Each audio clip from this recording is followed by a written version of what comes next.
Center in EHT is where everyone's lawn and garden should begin. Family owned and operated since 1964. Stop in and see what we have to offer. Visit bobsgardencenter.com or follow us on Facebook.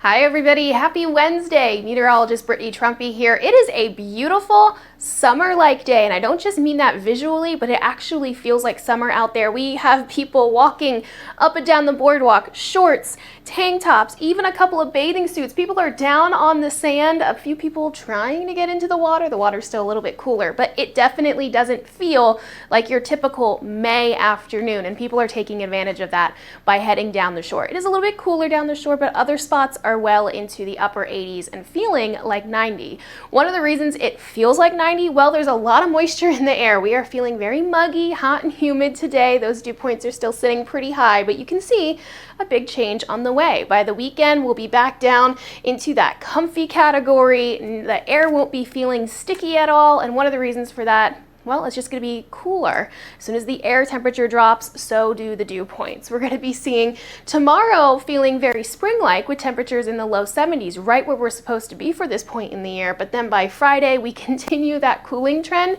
and we go back to almost feeling fall-like. So we're going to do summer, spring, fall, and then back to spring by the weekend and into next week. Still staying cool for Saturday and Sunday, 65 and 63. That's still below average, but at least it's closer to what we would typically see for April. And then next week, we're back into the 70s.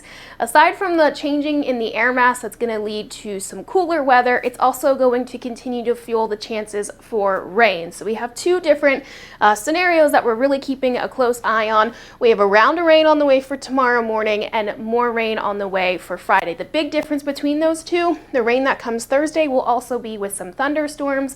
Meanwhile, by Friday, with the cooler, less humid air, the opportunity for thunderstorm activity will be kind of 86. Get that out of here. We're going to be seeing just rain on the way for your Friday. Tonight, we start off quiet, clear, but as we head towards morning, we're going to see a lot of clouds building in, and then for tomorrow morning is when we start to see the thunderstorms roll across our area. For today, we're in this dark green shading. That means an isolated chance for severe thunderstorms, nothing compared to what we're seeing down to the south. We are going to be seeing severe thunderstorms and tornado warnings really throughout the rest of this afternoon, and this is the energy that'll be moving in for tomorrow morning. Now, we did see a couple of changes during the overnight hours with that system down to the south, and I kind of talked about this yesterday, that the opportunity for severe weather here in our neck of the woods does look extremely limited, and the stronger, more severe weather should be staying further to the south. And that's kind of what these models are picking up on now. You can see this giant, messy system of thunderstorms rolling across Kentucky and Tennessee, working its way across Virginia. This front almost acting as a barrier, helping to keep some of those storms further to the south. So tomorrow morning by about maybe 5 a.m., we're first dealing with just a couple of scattered storms.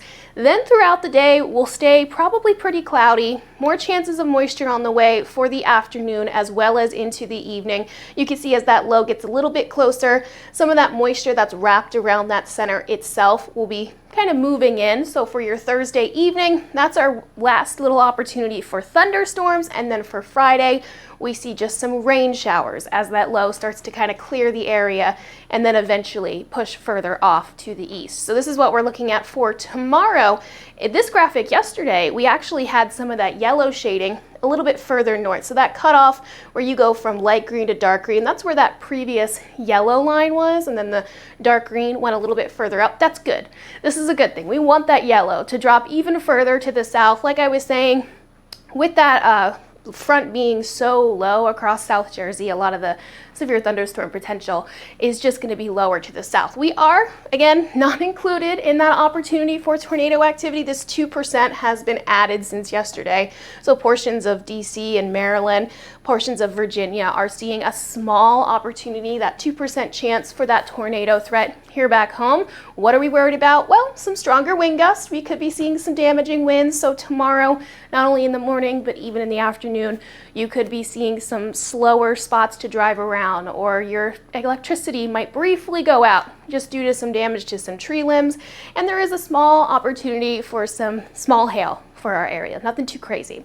So for tomorrow, overall, it is still warm. We are still in the 70s, but I think the bulk of the day is going to be soggy and cloudy. Again, thunderstorms not only in the middle or the early part of the day, but kind of throughout the day as well. Friday, still some moisture, still some rain, but as far as thunderstorm activity, that looks limited because it will be a lot cooler and there's just not as much energy.